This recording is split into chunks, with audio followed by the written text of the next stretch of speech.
హాస్టళ్లు అంటే విద్యార్థుల భవిష్యత్తును తీర్చిదిద్దే గృహాలు అని టీపీసీసీ చీఫ్ మహేష్ కుమార్ గౌడ్ అన్నారు. ఇటీవల జరిగిన నిజామాబాద్ పద్మశాలి వసతి గృహ ఎన్నికల్లో గెలుపొందిన వారు గురువారం మహేష్ కుమార్ గౌడ్ ను మర్యాదపూర్వకంగా కలిసి సత్కరించగా టీపీసీసీ చీఫ్ మాట్లాడుతూ విద్యార్థులకు తగిన వసతులు సదుపాయాలు కల్పించడంలో విజేత బృందం ముందుండి పనిచేయాలని సూచించారు. స్థానిక సమస్యలతో పాటు చట్టసభలో కూడా బీసీ బిడ్డలు ఉండాలనేదే తన అంతిమ లక్ష్యమని తెలంగాణ జాగృతి అధ్యక్షురాలు కల్వకుంట్ల కవిత పేర్కొన్నారు. షాబాద్ లో గురువారం ఆమె మాట్లాడుతూ సీఎంలుగా, మంత్రులుగా, కేంద్ర మంత్రులుగా బీసీలు ఉండాలన్నారు. అవి కూడా హక్కుగా రావాలన్నారు.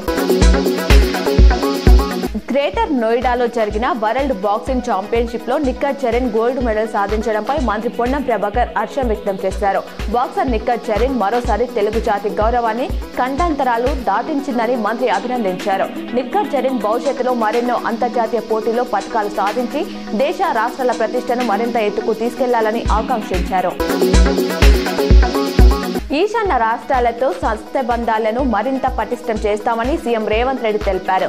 హైదరాబాద్ లో జరిగిన తెలంగాణ నార్త్ ఈస్ట్ కనెక్ట్ కార్యక్రమంలో గవర్నర్ జిష్ణుదేవ్ వర్మతో కలిసి ఆయన పాల్గొన్నారు. ఫ్యూచర్ సిటీలో నార్త్ ఈస్ట్ అనుబంధ కేంద్రం నిర్మించడానికి భూమి కేటాయిస్తామని ప్రకటించారు. హనుమంతుడిపై వ్యాఖ్యలు చేసిన రాజమౌళి క్షమాపణ చెప్పకపోతే ఆయన సినిమాలు ఆపేస్తామని విశ్వ హిందూ పరిషత్ హెచ్చరించింది. రాముడు, హనుమంతుడు దేవుళ్లుగా కనిపించలేదా అని వీహెచ్పీ నేత తనికెళ్ల సత్యకుమార్ ప్రశ్నించారు. రాజమౌళి వ్యాఖ్యలను ధర్మద్రోహంగా భావిస్తామని, డబ్బు గర్వంతో మాట్లాడితే వీహెచ్పీ క్షమించదని స్పష్టం చేశారు.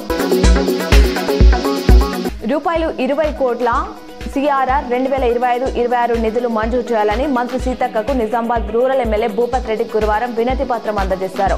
15 పనుల కొరకు ₹20 కోట్ల అంచనా వ్యయంతో కూడిన పనులను చేయడానికి నిధులు మంజూరు చేయాలని విజ్ఞప్తి చేశారు.